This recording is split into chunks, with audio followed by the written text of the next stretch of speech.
জয় মা কালী। আমি অমিত, ডায়মন্ড হারবার নামের একটা ছোট্ট শহরে আমি থাকি। আজ আমি আপনাদের নিয়ে এসেছি আমাদের এলাকার কালী পুজোর এই সুন্দর পরিবেশে। মা কালীর আশীর্বাদ আর পুজোর আনন্দের কিছু সুন্দর মুহূর্ত আজ আপনাদের সাথে শেয়ার করব।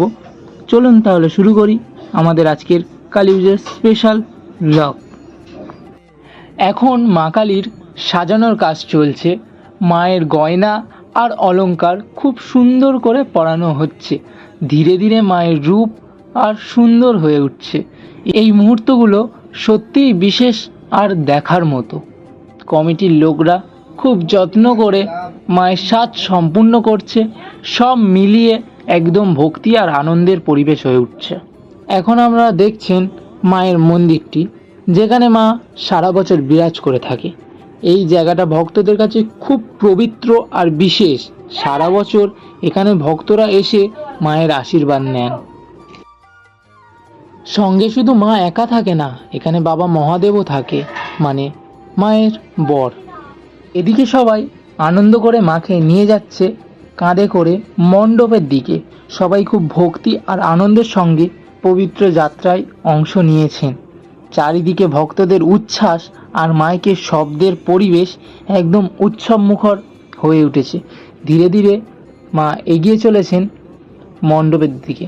এই মুহূর্তগুলো সত্যিই আবেগের, কারণ সবাই মিলে মাকে মণ্ডপে নিয়ে যাওয়ার এই দৃশ্যটা খুব বিশেষ একটা মুহূর্ত।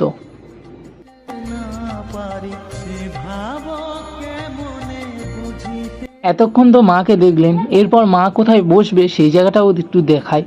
মানে চারিদিকে এত সুন্দরভাবে সাজানো হয়েছে মায়ের মণ্ডপটা, দেখার মতো। মায়ের মণ্ডপটা এখানে আলাদাইভাবে সাজানো হয়েছে, অন্য বছরের তুলনায় ব্যাকগ্রাউন্ডটা পুরোটাই আলাদাভাবে সাজানো হয়েছে। আর এখানে প্রতি বছরের ন্যায় এবছরও মাকে শঙ্খ বাজিয়ে প্রবেশ করানো হবে। সমস্ত মহিলারা যখন মা প্রবেশ করবেন তখন শঙ্খ বাজাবে। তো শঙ্খের ধ্বনি আর ভক্তদের আনন্দের চারিদিকে একদম ভক্তিময় হয়ে উঠেছে। এই মুহূর্তটা সত্যিই খুব পবিত্র আর দেখার মতো। সবাই একসঙ্গে মাকে স্বাগত জানাবে বলে এখানে দাঁড়িয়ে আছে। ধীরে ধীরে মা এগিয়ে আসছে মণ্ডপের দিকে। মানে কি বলবো, আজকের মাকে এত সুন্দর লাগছে। মানে পৃথিবীর সব জিনিস একদিকে আর মা একদিকে, মার দিকেই সবাই তাকিয়ে আছে, এরকম একটা ব্যাপার, মানে আলাদাই। এখন সেই মুহূর্ত যখন মাকে মণ্ডপে প্রবেশ করানো হচ্ছে। শঙ্খধ্বনি, আলো, কাঁসি, ঘণ্টা সব একটা মিলিয়ে আলাদাই ভক্তিময় হয়ে উঠেছে। সত্যিই সবাই আনন্দ শ্রদ্ধার সঙ্গে মাকে স্বাগত জানাচ্ছে। এই